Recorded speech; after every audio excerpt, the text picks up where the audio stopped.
Bueno, ya está aquí en estudios, nos tuvo que esperar un ratito. Le pedimos disculpas. Fue un placer. A la licenciada Vanessa Bollenberg. ¿Cómo le va? Buenas noches, buenas noches. ¿Lo escuchó a los chicos estos?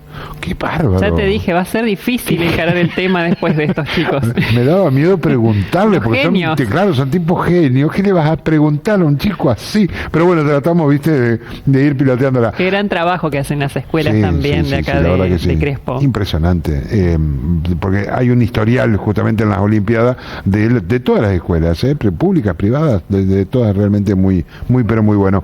Licenciada, quería decirle justamente, vamos a estar hablando de desgaste por empatía y burnout, ¿así es? Burnout. ¿Qué es esto? Bueno, viste que dicen por ahí que el trabajo es salud, ¿no? Sí, y efectivamente el trabajo es salud, el trabajo dignifica, es un gran organizador de la vida psíquica para las personas, pero lo que ocurre es que muchas veces, por ciertas características de los trabajos, que es lo que vamos a hablar hoy, también puede enfermarnos. Mira. ¿Sí? Entonces, cuando hablamos de desgaste por empatía, por ejemplo, hablamos de algo que está como más referido al ámbito de profesiones de cuidado, por ejemplo, de la salud o de educación. ¿Sí? Y también puede ser referido al ámbito familiar. ¿Te acordás los otros días que hablábamos de la carga mental invisible? Sí. Bueno, que hablábamos del efecto que genera cuando solo una persona, digamos, lleva adelante eso en un hogar, por ejemplo, puede generar desgaste por empatía. ¿Sí? Claro. Se llama así, digamos, de esa manera, lo que genera cuando muchas veces en la familia llevamos adelante el hogar solamente. Y en el caso del burnout está como más asociado al estrés laboral, ¿sí? Pero prolongado en el tiempo. Bien. Todos podemos tener situaciones de cansancio en determinados momentos, ¿no? Pero el hablar, el tomar conciencia sobre estas cuestiones, en realidad tiene que llevarnos a, por ahí, poder afrontar mejor nuestros trabajos. Claro. Por eso, en cierta manera, elegimos para hoy viernes también traer esto y ponerlo sobre la mesa de quienes nos escuchan, como para poder comenzar a pensar estas cuestiones también dentro de la ciudad, ya que son cosas que son relativamente poco vistas o a veces tienen como mala prensa y sin embargo ocurren, ¿sí? Claro. Sobre todo para profesionales que trabajamos bastante con otros profesionales, estas cuestiones son bastante habituales de ver, de observar. Bien. Las diferencias entre una y la otra, que son bien marcadas también, ¿no es cierto? Pero para que uno no se confunda. Sí. Algo de esto justamente yo te estaba explicando. Está bárbaro que lo hayan puesto detrás para poder verlo. Bueno, creo que los televidentes lo ven solamente a esto. Lo del medio era lo que te estaba explicando acerca de dónde podemos verlo, ¿sí? Claro. Fíjate que los síntomas, en cierta manera, que delata, que expone, son un poco diferentes, ¿no? Porque en el caso del desgaste por empatía, que es muy común, por ejemplo, en profesiones como los médicos, los enfermeros, los psicólogos, puede ser también los educadores, pero también puede ser una persona que acompaña, digamos, el sufrimiento, los diferentes estados emocionales en una familia, que acompaña ciertas condiciones de discapacidad, de incapacidades familiares, también puede presentarse. Los conductores de televisión. Lo que se da también puede ser porque estás en mucho contacto con la gente. Eso depende qué haces, por ejemplo. Yo soy muy empático. ¿Qué tipo de cobertura das? Claro. Es posible, sí, que ocurra eso. Ahora, ¿qué es lo que tiende a pasar? Y que eso aparece muchísimo en la clínica, es cuando la persona dice, ya no me importa más nada. ¿Sí? O sea, es como la expresión con la que yo te contaría que uno es como que puede dar cuenta de que hay un desgaste por empatía. Si no, en general, quienes ejercen en este tipo de profesiones, vos decís, bueno, yo tiendo a conectar mucho con quienes entrevisto, lo que tiende a ocurrir es muchísimo eso, ¿no? El encuentro, la búsqueda de la emoción del otro, de lo que el otro quiere transmitir y conectar a partir de ahí, ¿sí?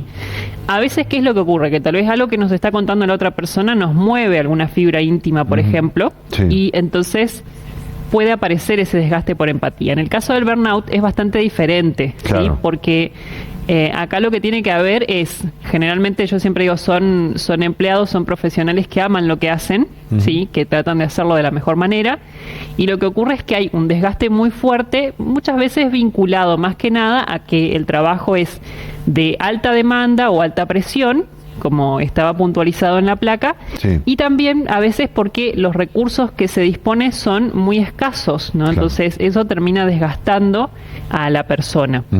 Una mayor exigencia, más y más y más, eso, ¿no? Se pide más y se prolonga, ¿sí? Te vuelvo a decir, es estrés laboral prolongado en el tiempo, ¿sí? ¿Por qué es importante que dimensionemos esto? Porque yo algo que trabajo generalmente, sobre todo con pacientes que son jóvenes y que inician en sus trabajos y que son muy responsables. En esta región uno en general se encuentra con muchas personas que viven con mucha responsabilidad su trabajo.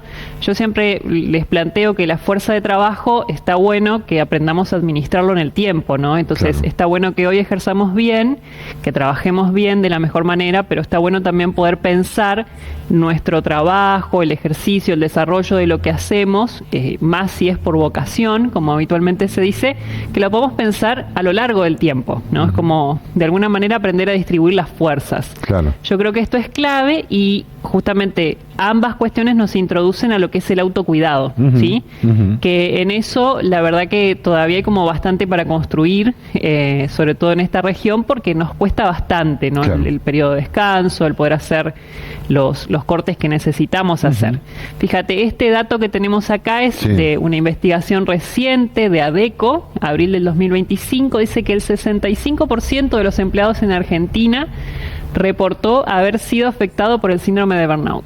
Sí, es bastante alto ese porcentaje. ¿Sí? Hay otra investigación, yo elegí tomar esta, una que publicó Forbes, que habla de un 94% inclusive. Si a mí me parece un número un poco elevado, este me pareció un número que refleja un poco, digamos, por qué es importante que lo dimensionemos, ¿no? Porque si bien generalmente las mediciones se toman en ciudades grandes de nuestro país, la verdad que, bueno, acá también hay números relativamente parecidos cuando uno muchas veces charla con colegas y demás respecto del desgaste laboral. Y es importante cuidar eso, ¿no? Porque el trabajo es salud, pero si muchas veces no aprendemos a mediar con prácticas de autocuidado, también nos puede enfermar.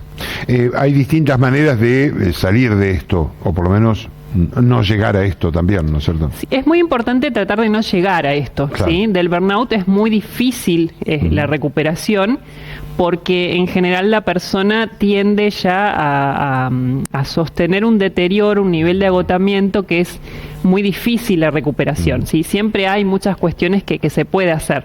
De hecho, burnout se utiliza, digamos, como una expresión de los caballos de carrera, ¿no? Cuando los caballos de carrera se queman, ¿sí? Por el uso, por el abuso sería, ¿no? También en las carreras. Entonces, se lo asemeja de esa manera. En el ser humano siempre hay buena capacidad de reposición, sobre todo a través de las prácticas de autocuidado, pero fundamental tomar conciencia de esto y tomar conciencia, si es posible, en los inicios inclusive de la práctica laboral.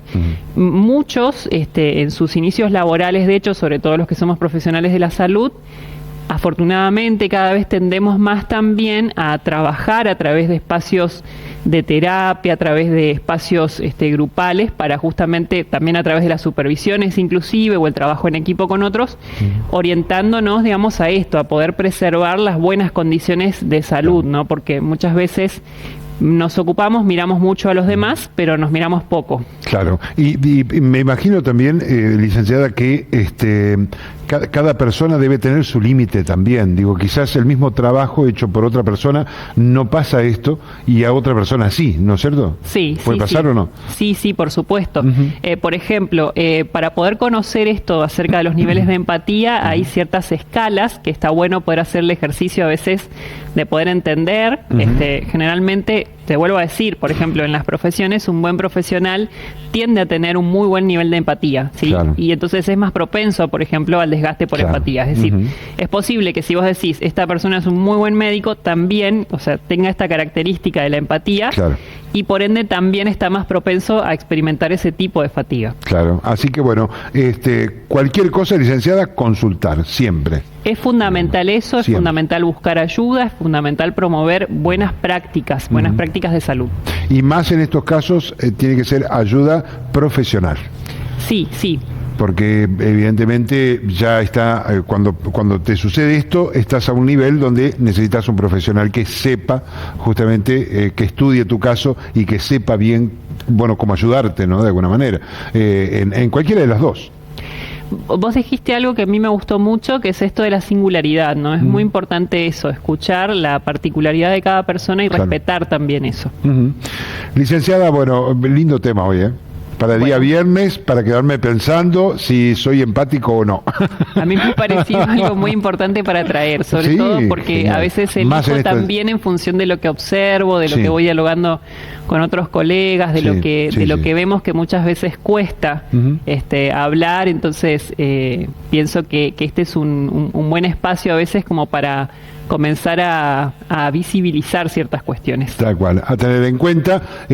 Aquí la licenciada simplemente plantea así de alguna manera estos temas, pero hay que tener cuidado. La vorágine diaria que nos ha llevado todo este mundo, surgen este tipo de cosas, y ante, que usted se dé cuenta por allí que algo no está funcionando bien, vaya con un profesional. Siempre hay que ir con un profesional a hablar sobre estos temas. Licenciada, muchas gracias. Gracias. Que pase buen fin de semana. Igualmente. ¿Nos vemos la semana que viene o no? La otra posiblemente. Bueno. Vas a tener